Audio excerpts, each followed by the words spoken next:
Muuguzi katika hospitali ya rufaa ya kaunti ya Vihiga amekamatwa kwa madai ya kupokea fedha taslimu kutoka kwa familia ya mgonjwa licha ya mamlaka ya afya ya jamii SHA kuripotiwa kugharamia upasuaji wa kujifungua. Mgonjwa huyo Lavin Hakoli mwenye umri wa miaka 20 anasema alizuiliwa hospitalini kwa siku 3 zaidi baada ya kujifungua kwa njia ya upasuaji licha ya kulipia SHA. Afisa mkuu mtendaji wa hospitali hiyo Titus Mumia amesema wafanyikazi wengine 7 pia wamekabidhiwa kwa polisi kuhojiwa, huku uchunguzi ukiendelea kubaini iwapo visa hivyo ni sehemu ya mtandao mpana unaowalenga wagonjwa wengine. Violet Auma anaripoti. Lavin Hakoli mwenye umri wa miaka 20 kutoka kijiji cha Kigondi, eneo bunge la Sabati ya kaunti ya Vihiga, alikuwa na matumaini ya kujifungua mwanawe wa kwanza bila matatizo yoyote.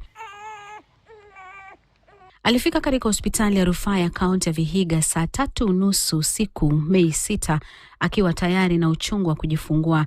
Lavin anasema alipelekwa katika chumba cha upasuaji ambako alikaa takriban saa 2 kabla ya kujifungua salama kupitia upasuaji. Ikafika Friday ikawa nikuwe discharged. Sasa nikaenda kwa discussion nikaambiwa nilifinya vidole late, ningoje hadi Monday. Baada ya upasuaji, Lavin aliendelea kulazwa hospitalini Mei 7 na Mei 8 kabla ya kuanza mchakato wa kuruhusiwa kurejea nyumbani.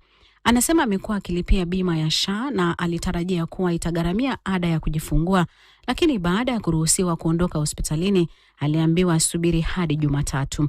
Chini ya SHA, akina mama wanaojifungua kwa njia ya upasuaji hugharamiwa upasuaji na huduma baada ya kujifungua kwa kipindi cha juu zaidi cha kulazwa hospitalini cha saa 72. Hata hivyo, Lavin anasema muda wake hospitalini ulizidi kipindi hicho baada ya kudaiwa kuzungushwa na wafanyikazi wa hospitali. Nimefanyiwa hiyo CS na natembea, nizo unaenda kwa unatembea huko upstairs, unakwambia rudi chini kwa desk huko chini, unarudi juu. Jumatatu, wakati alitarajiwa kuruhusiwa kuondoka, Lavin anasema aliambiwa faili yake ilikuwa imepotea. Nasema SHA imelipa 30,000. But sasa inafaa tukutumie OTP kwa simu, ufanye nini? Ndio kuwe discharged. Hasa ikafika wakati wa kuwa discharged, wanasema faili yangu imepotea. Huyo nasa akamwambia basi sasa nitumie hiyo pesa, alafu mimi niwafanye wa discharged, niwatoe kwa hospitali. Kweli akamtumia 19,110. Akasema mtoto yeye anabaki na atapita na mtoto. Sisi tukatoka tukaenda nje. Sasa kwenda kwa gari akakuja na mtoto. Baada ya kuondoka hospitalini, mume wa Lavin aliripoti swala hilo kwa polisi. OCPD wa Vihiga Ben Barasa amedhibitisha kukamatwa kwa muuguzi Maureen Watemba, akisema uchunguzi unaendelea. We are suspecting is a syndicate all over the country, not Vihiga alone, because people are complaining SHA is not working. The nurse who was on duty was arrested. Definitely we will make more arrest. Afisa mkuu mtendaji wa hospitali ya rufaa ya kaunti ya Vihiga Titus Mumia anasema hospitali hiyo imewakabidhi wafanyakazi wengine 7 kwa polisi kuhojiwa. That nurse cannot do this thing alone.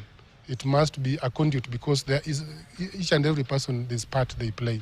And I can assure you I handed over around 7 people. So the DCI and the police are supposed now to find a way on how the culpability of each and every person is going to be considered. Huku uchunguzi ukiendelea, familia ya Lavin inatumai kwamba kisa hiki kitaweza kufichua mianya katika mfumo wa afya nchini na kuwalinda wagonjwa wengine dhidi ya hali kama hii. Violet Auma, KTN.